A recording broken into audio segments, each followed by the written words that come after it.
I don't want to have a day go by where we don't make $30,000, right? But the things that I did to make $30,000 a year, here's proof that 10x is easier than 2x. All of the things that I did to make $30,000 a year or less, they were all hard. Compared to what I do now, is like not work compared to what you do right now. What you do right now is you talk to me and have fun with the people in that room with you. Exactly.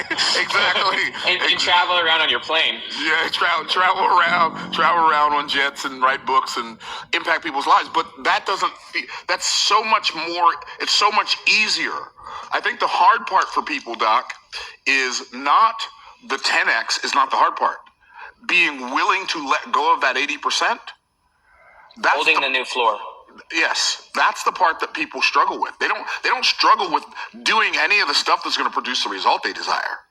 They struggle with letting go of who they were when they were doing what they were doing. Yep. Yeah. Letting go of the old identity. Remember the quote, the system is designed to defend the system. And the system is all the stuff below the floor. Even me, as an example, and it will happen to all of us, even me. Right now, I'm just talking about May. I tell my assistant literally to send my schedule to me for 2 months in advance, like every 2 or 3 days. Because there are things that are on my calendar for the next 2 months that I got to keep letting go of. Because people will want your time and energy, and you got to let that go. And I'm telling you, obviously, Myron, you're above the floor. You're one of my, you're always, dude, you're one of the best people to talk to. I love talking to you. But the thing is, if you want to focus on those higher impact things, remember, focus is about generating the results that right now you feel are impossible.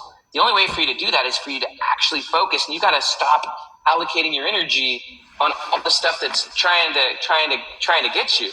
And so that means relentlessly. I got to look at my calendar even next week and say, there's stuff that I was committed to, I got to get rid of, because I really got to focus on this thing that I know can get me there. And the thing that people get afraid of, they think if they let these things go, first off, they're too afraid to disappoint other people. You know this, Myron, and so do I. The true person that they're disappointing is themselves. If I don't cut out all the noise and actually focus on the thing that's going to get me to the place I really want to go, I'm disappointing myself. And so you got to be willing to disappoint other people who really, they're only focused on themselves anyways. But also, when you start making decisions from the goal, remember, you take the goal, the future, and let that determine the present, and the floor is a lot higher. You got to realize that the basis of all of your decisions is fundamentally better. And so people think it's risky, but it's not. You know, one example, when I tell like business owners, you got to let go of your B players because they're now below the floor, and you got to only focus on your A players that are going to help you achieve the impossible goal. And when you start investing in new team players, you got to start investing in better people. They think that's risky. What I'm saying is it's not risky to hire an A player. It's risky not to. It's freaking risky to keep your B players. You know what I mean? Like, that's going to screw you, and in 5 or 6 months, you're pretty much going to be where you're at now. And so it's not risky to let go of the stuff below the floor. It's risky to hold on to it. It's also not risky to make bigger investments and bigger bets that are going to get you to your new goals. But people think it's risky because they haven't played at that level yet. And so it doesn't seem sure. It's not risky. You know, that's just your monkey mind wanting security. It's really not risky, man, because you're making decisions from a much better place. Okay, so how long do I have to be on the floor before you stop punching me?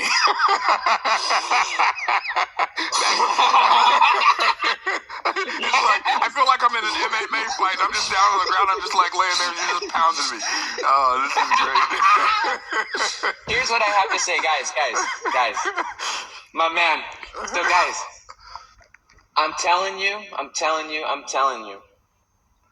When you hold the new floor, one of the ways I look at it is that the frame, you go frame, floor, focus. Your frame is the identity, your identity of your future self.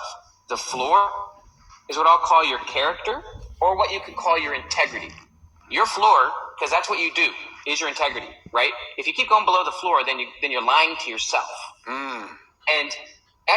That's why I say you disappoint yourself every time you go against what you believe or know that you want to be true in yourself, or even what you know inside is true about your future self, but you keep going below the floor, and you honestly are avoiding and trying to escape reality, and so you may distract yourself. It could be through an addiction, it could be through other things, but remember, the frame is your identity, the floor is your character and your integrity. And so when you start being honest about that new floor and being honest with other people, saying, guys, I just can't do that anymore. Can't go and just whatever it is. You start disappointing people, but being honest. All progress starts by telling the truth. We're even teaching our son Caleb, because our son is 16 years old, from a lot of trauma. He lies to us all the time. We even just tell him, look, we know you're lying to us, but at least go in a journal and tell yourself the truth. Go and write down the truth to yourself. Literally. You know what I mean? Because at least, the first step is honestly just acknowledging what you're doing. If I want to write my book, but I spend those 3 hours just scrolling social media and avoiding what I really want to be doing, at least I can tell it. All progress starts by telling the truth. And so if you want to become your future self and start achieving impossible goals, you actually can do it. And Myron, I know you know this dead on. The hardest part is just actually being true to that, holding a higher floor. But the amazing thing is that you can start stripping things away. As an example, I let go of a big part of my business, sold off my coaching business, let go of a lot of things. And I thought it was risky, but it wasn't. I thought my income was going to get cut in half. My income's already almost doubled from last year by just simply reallocating my attention on the new pathways, right? I wouldn't have been able to do that had I kept those old security blanket 80%. But now that I let those things go, which was the first step of commitment, now my mind became, reshifted my attention on really strategizing and learning how to execute my now impossible goals. And it's amazing how fast your brain can start generating the results you want if you'll just free yourself from the old system. Because we're wasting mental bandwidth on things that can't get us to where we'd like to be.